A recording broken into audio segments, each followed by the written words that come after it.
Lara Fabian passe aux aveux et ses confidences sont déchirantes. La chanteuse, de retour avec un nouvel album, a ainsi évoqué sur Europe 1 le violent acharnement qu'elle a subi pendant 10 longues années.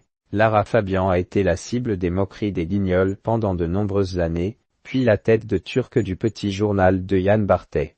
Et cette époque lui a laissé un goût amer. La chanteuse, désormais âgée de 54 ans, s'est confiée au micro d'Europe 1 sur ces moments qui ont été particulièrement douloureux pour elle. Lara Fabian, torturée, un acharnement sans précédent dans les années 2000, l'artiste, qui sort son nouvel album intitulé Je suis là coécrit par Slimane, avait une marionnette à son effigie dans la célèbre émission des Guignols de l'info. Un privilège dont elle se serait bien passée.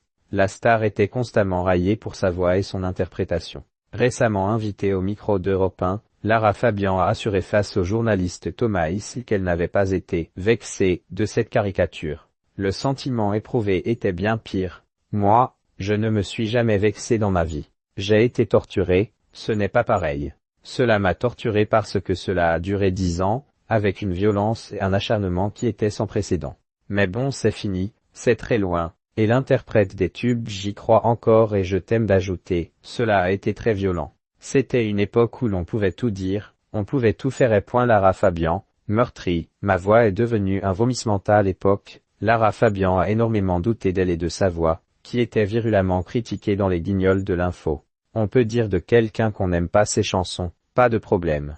Mais lorsque cela devient d'une grande violence et que votre voix devient un hurlement ou un vomissement, ce qui a vraiment été dit de la sorte et de manière récurrente, et que malheureusement le public a autre chose à faire qu'écouter pour voir si c'est vrai et finit par être traversé par ce mensonge, vous finissez par être extrêmement meurtri, a-t-elle détaillé.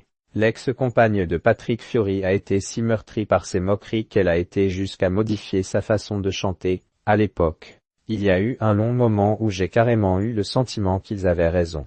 Cela a été jusque-là. Cela a changé ma façon de chanter pendant tout un temps, avait-elle confié au micro de Bel RTL, il y a quelques années.